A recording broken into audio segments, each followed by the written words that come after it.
Most people think discipline is some kind of punishment. No, no, no. Discipline is the bridge between goals and accomplishment. It's doing what needs to be done even when the mood isn't right, the situation isn't perfect, and you don't feel like doing it. Let me tell you something profound. Everything worthwhile in life exacts a price, and the price is always paid in advance. Good things come to those who understand this principle. The difference between successful people and others is not a lack of strength, not a lack of knowledge, but rather a lack of will. I used to wonder why some people achieve so much while others with the same opportunities accomplish so little.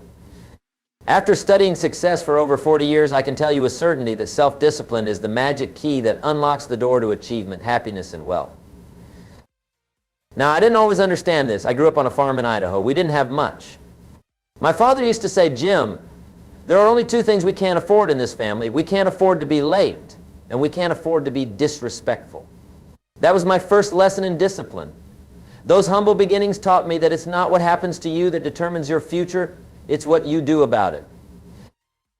So many people say, if I had a better job, or if I had more money, or if I had a different spouse, they're always waiting for their circumstances to change. But let me share a little secret with you. Your life doesn't get better by chance. It gets better by change. And that change begins with self-discipline. The pain of discipline weighs ounces, but the pain of regret weighs tons. Which would you rather carry? Now let's get practical about how to develop this master skill. I'm going to share with you 7 key strategies that will help you master the art of self-discipline. And I promise you, if you implement these into your life, you'll see dramatic changes within 90 days. First, you must define your purpose. Without purpose, discipline has no direction. I often ask people, "What do you want?" And they look at me with blank stares. "Well, I'm not sure," they say. "How can you hit a target you haven't even set?" You can't. I remember talking to a young man once who said he wanted to be successful. I asked him, "And in doing what?" He hadn't thought about it. He just wanted success, whatever that meant. Don't make that mistake. Be specific. Write down exactly what you want to accomplish. What areas of your life need more discipline? Your health, your finances, your relationships, your career? Get crystal clear. Your purposes must be so deeply entrenched in your mind and heart that they become your driving force. They must be so compelling that they pull you forward even on days when you don't feel motivated. Now, here's something few people understand. Motivation is what gets you started. Habit is what keeps you going. And habit is built through discipline, consistent action. Let's talk about your daily disciplines. These are the small actions that, compounded over time, create massive results. Small disciplines repeated with consistency every day lead to great achievements gained slowly over time. I'm reminded of the story of the Chinese bamboo tree. For the first 4 years after being planted, you see nothing but a tiny shoot coming out of the ground. All the growth is happening underground where you can't see it. And then in the 5th year, the bamboo tree grows up to 80 feet in just 6 weeks. But it didn't really grow 80 feet in 6 weeks. It took 5 years. It's the same with self-discipline. You may not see results immediately, but don't be deceived. Keep watering your disciplines every day. One of the best disciplines you can develop is the discipline of continuous learning. Formal education will make you a living. Self-education will make you a fortune. I recommend reading at least 30 minutes every day. The books you don't read won't help you. If you read just 1 book per month, that puts you in the top 1% of all people in personal development. Imagine what reading 1 book per week would do. I read the Bible and think about it. I read good books and think about them. I attend seminars and think about what I learned. And all of this thinking helps me develop philosophies, ideas that guide my life and decisions. Your personal philosophy is the greatest determining factor in how your life works out. Now let me ask you something. How many hours do you spend watching television each week? The average American watches over 30 hours of TV weekly. What if you invested just half that time in reading, learning, planning, and thinking? You would be unstoppable.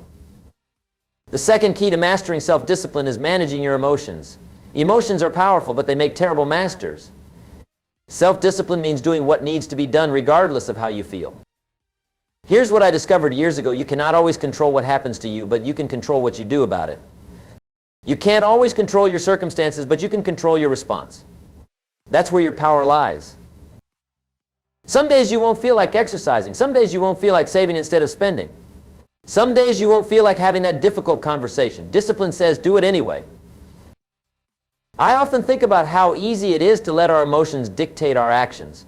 But emotions are like the weather. They change constantly. If you allow your feelings to determine your actions, you'll never develop consistency. Let me share a personal example. When I was younger, I struggled with my weight. I loved eating whatever I wanted, but one day I realized that my health was declining, and if I didn't change, I might not be around to see my grandchildren grow up. That was unacceptable to me. So I developed a simple philosophy: nothing tastes as good as health feels. Now, did I always feel like eating healthy? Of course not, but I disciplined myself to make better choices regardless of my cravings. And you know what? Over time, my taste actually changed. What used to be difficult became easier. That's the power of disciplined habits. The third key to mastering self-discipline is designing your environment for success. Your environment often determines your behavior. If you want to eat healthier, don't keep junk food in your house. If you want to save money, don't go window shopping at the mall. If you want to be more productive, turn off notifications on your phone. Most people underestimate the influence of their surroundings, but the truth is willpower alone is insufficient. You need to structure your environment to support your goals. I once coached a gentleman who complained he couldn't stick to his morning workout routine. When we dug deeper, I discovered he kept his phone right next to his bed. The first thing he did each morning was check his messages and emails. Before he knew it, an hour had passed and he had to rush to get ready for work, no time for exercise. My advice: put your phone in another room when you sleep. Set out your workout clothes the night before. Make it easier to do the right thing and harder to do the wrong thing. That's intelligent self-discipline. Now, the fourth principle, and this is vital, is developing daily rituals. Success is nothing more than a few simple disciplines practiced every day. Failure is simply a few errors in judgment repeated every day. The difference between success and failure is actually quite small. It's the compound effect of daily choices that leads to drastically different outcomes.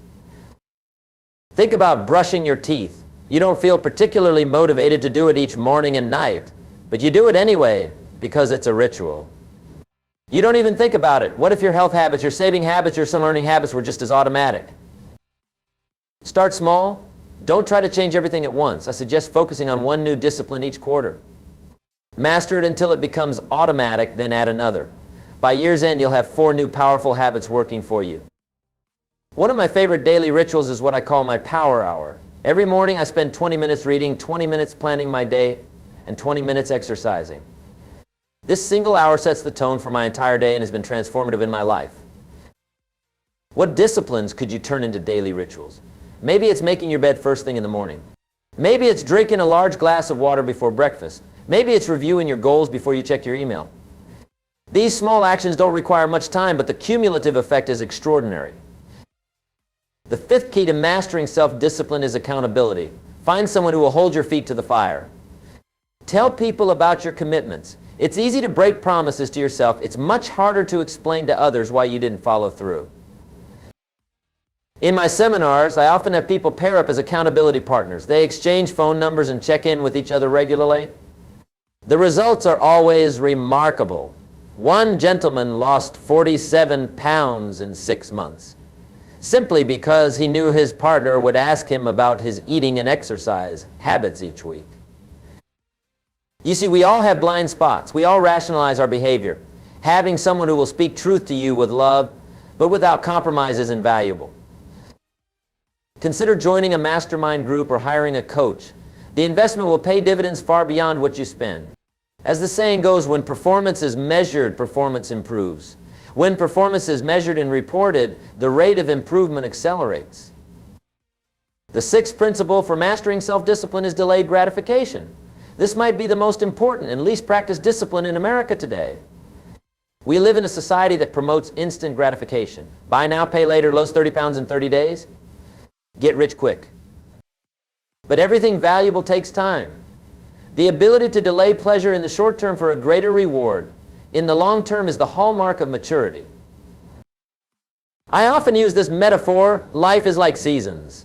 There's a time to plant and a time to harvest. Too many people want to harvest what they haven't planted. They want the rewards without the work, the gain without the pain. But it doesn't work that way. You must plant in the spring so you can harvest in the fall. You must put in the effort today to enjoy the results tomorrow. One of my early mentors told me something I never forgot. He said, "Jim, don't wish it was easier, wish you were better. Don't wish for fewer problems, wish for more skills. Don't wish for less challenge, wish for more wisdom." That advice changed my life. Instead of complaining about difficulties, I started developing myself to handle them. That's what self-discipline is all about, becoming bigger than your challenges.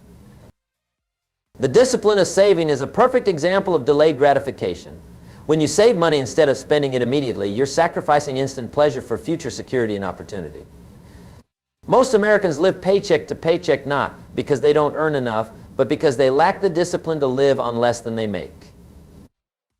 I recommend saving at least 10% of your income. Pay yourself first. If you wait until you've paid all your bills to save, there will never be anything left. But if you save first, you'll adjust your lifestyle to live on what remains. The same principle applies to your health. The discipline of regular exercise and proper nutrition isn't always pleasant in the moment, but the long-term benefits are immeasurable. Would you rather enjoy that extra piece of cake now and suffer poor health later, or discipline yourself now and enjoy vitality as you age? The choice is yours, but remember, the pain of discipline weighs ounces. The pain of regret weighs tons. The seventh and final key to mastering self-discipline is forgiveness, specifically forgiving yourself when you fall short. Because you will fall short. We all do. Self-discipline isn't about perfection, it's about consistency. It's not what you do once in a while, it's what you do day after day that shapes your life. When you make a mistake, when you sleep through your alarm, or break your diet, or miss a deadline, don't waste time beating yourself up. Acknowledge the failure, learn from it, and get back on track immediately. I've seen so many people abandon their goals because of one setback. They miss a workout, so they quit exercising altogether. They splurge on an unnecessary purchase, so they abandon their budget completely. Don't fall into that trap. Progress isn't a straight line. It's more like 2 steps forward, 1 step back. The key is to make sure you're taking more steps forward than backward. Now let me address something important. Developing self-discipline isn't about becoming rigid or joyless. Quite the opposite. True discipline leads to freedom. When you master yourself, you free yourself from the tyranny of impulses and short-term thinking. You gain the freedom to create the life you truly want rather than settling for momentary pleasures. Think about it. The most disciplined people I know are also among the happiest. Why? Because they have confidence in themselves. They know they can rely on themselves to do what they say they'll do. There's tremendous satisfaction in that kind of integrity. Also, disciplined people experience the deep fulfillment that comes from achievement. They set meaningful goals and systematically work toward them. Each small win builds momentum and contributes to a life of purpose. I want to emphasize something here. Self-discipline isn't just about restriction, it's about direction. It's not primarily about saying no to things, it's about saying yes to better things. It's not about limitation, it's about liberation. When you develop self-discipline, you're not restricting your life, you're expanding your possibilities. You're trading short-term comfort for long-term fulfillment, you're exchanging the good for the best. Let me share with you one of the most profound insights I've gained over the years. Success is not something you pursue. It's something you attract by the person you become, and becoming requires discipline. If you want to have more, you must become more. If you want things, you must change. If you want things to get better, you must get better. This is where so many people get it wrong. They think they need to chase success, but what they really need is to develop themselves.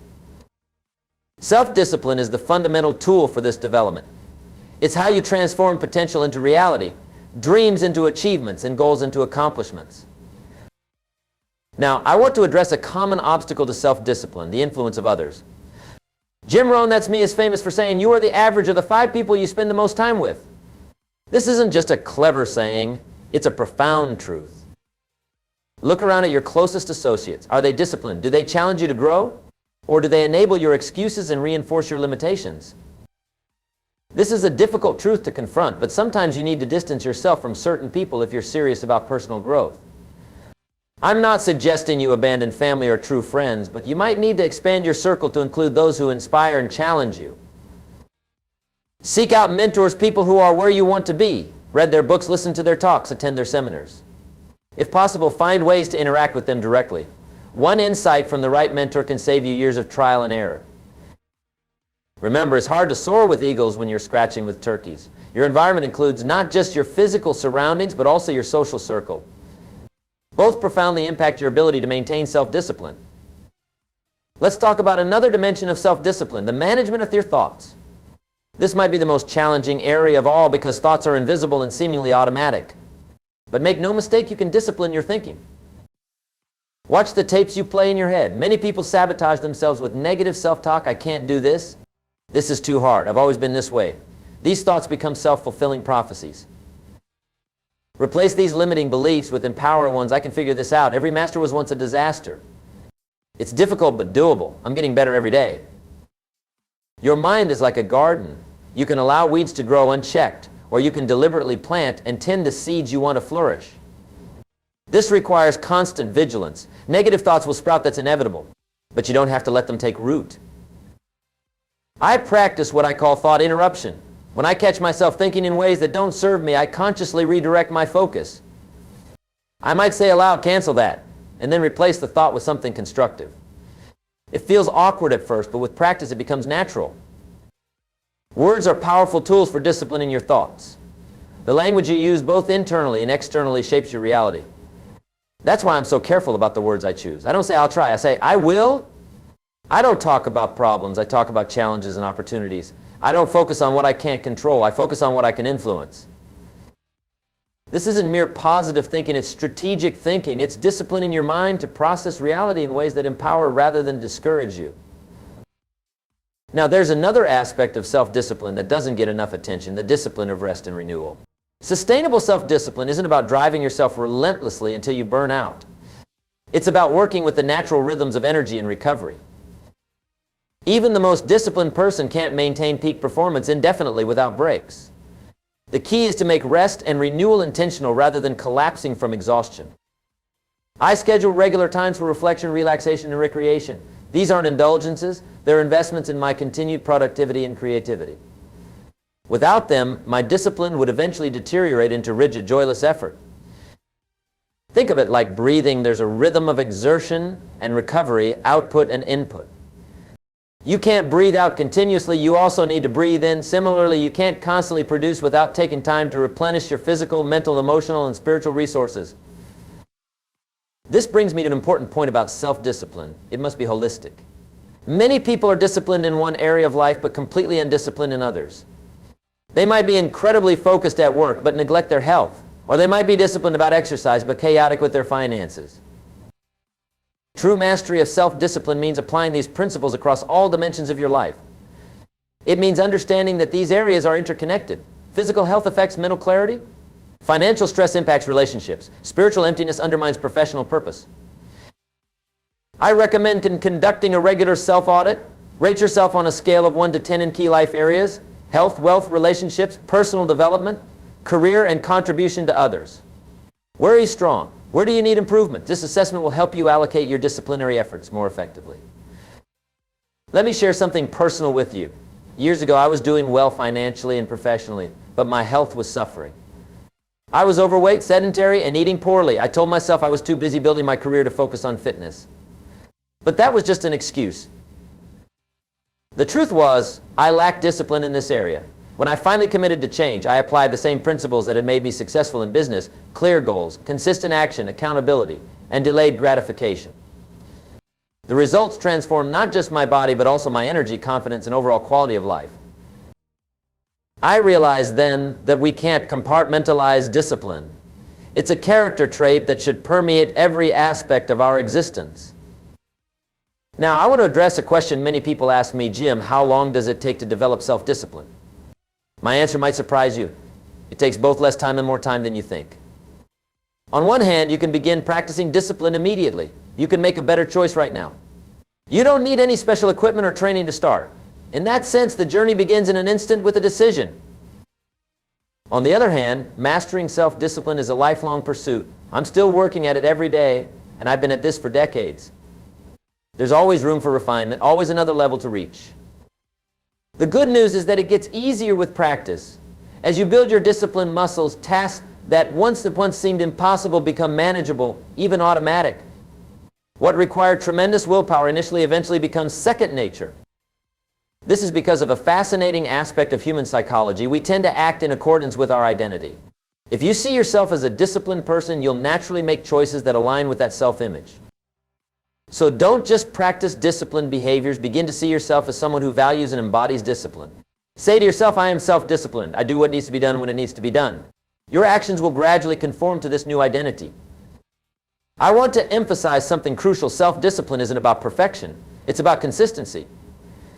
You won't make the right choice every single time, and that's okay. What matters is your overall pattern of behavior. If you're disciplined 80% of the time, you're doing exceptionally well. Focus on progress, not perfection. Celebrate your wins, learn from your slip-ups, and keep moving forward. I've worked with thousands of people over the years, and I've noticed that many start with enthusiasm but falter when they don't see immediate results. They exercise for a week and don't lose weight. They read a book and don't become experts. They save for a month and don't get rich. This impatience is the enemy of discipline. You must understand that meaningful change takes time. The magic is in the compound effect, small, consistent actions multiplied by time. Think about it this way. If you improve just 1% each day, you'll be 37 times better after a year. That's the power of compound growth, but it requires patience and faith in the process. I often use the analogy of water heating up. When you put a pot of water on the stove, nothing seems to happen for a long time. The temperature rises from 70 degrees to 80, 90, 100, 110, yet the water remains water. But at 212 degrees, everything changes. The water boils and produces steam, and steam can power engines.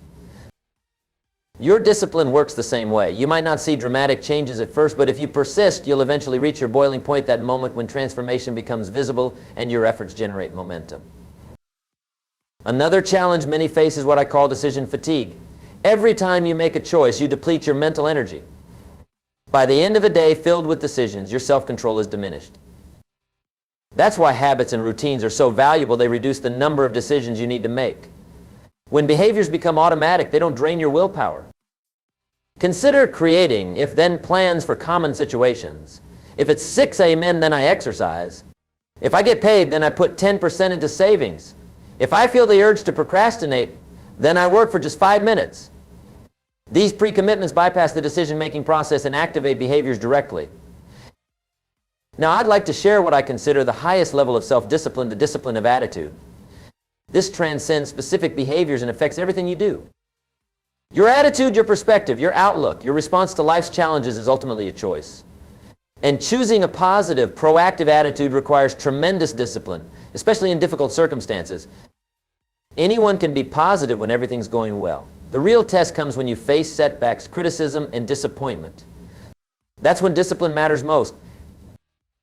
I choose to see problems as opportunities for growth. I choose to find the lesson in every failure. I choose to focus on what I can control rather than what I cannot. These aren't easy choices. They require constant vigilance and effort, but they're liberating. When you master the discipline of attitude, you become unstoppable.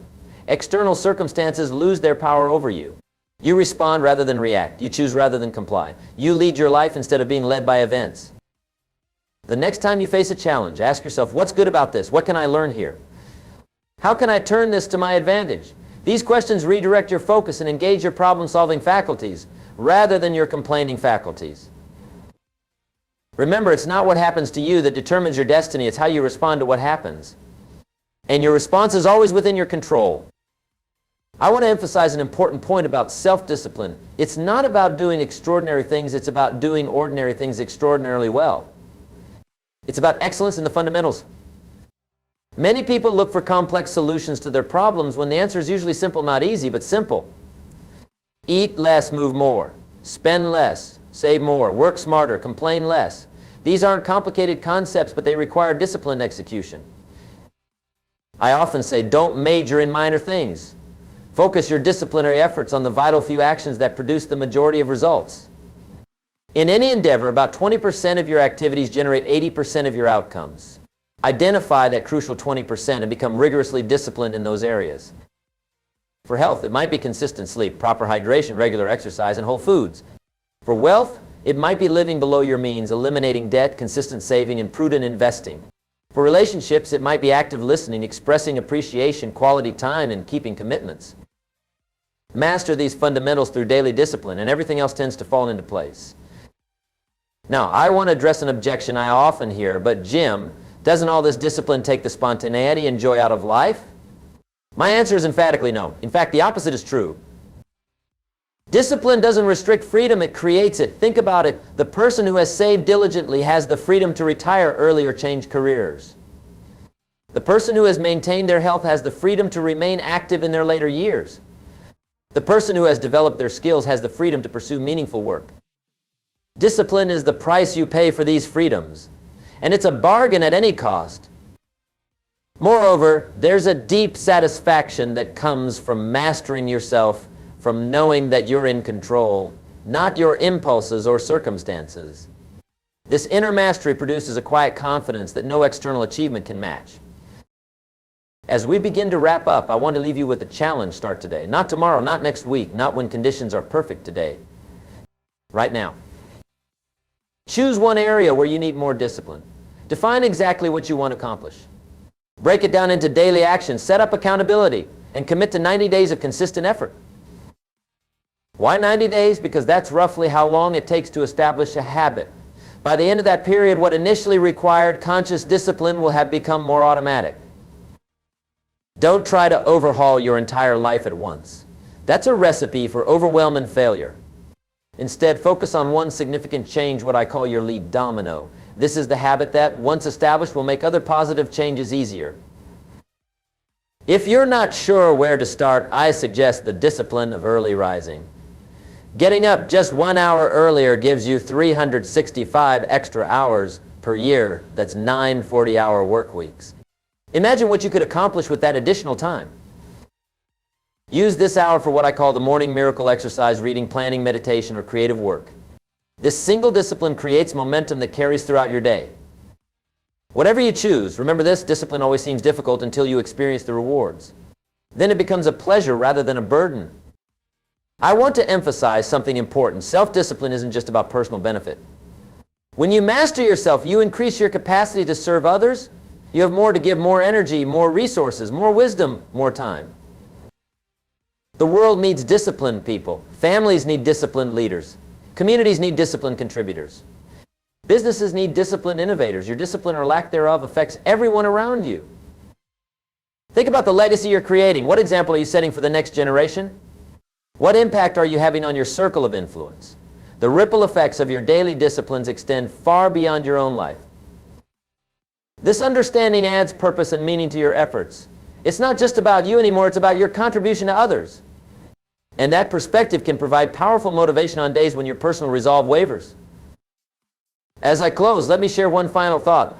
The greatest satisfaction in life comes not from what you get, but from what you become. And what you become is determined largely by your disciplines. Every choice you make is shaping your character, developing your capabilities, and defining your destiny.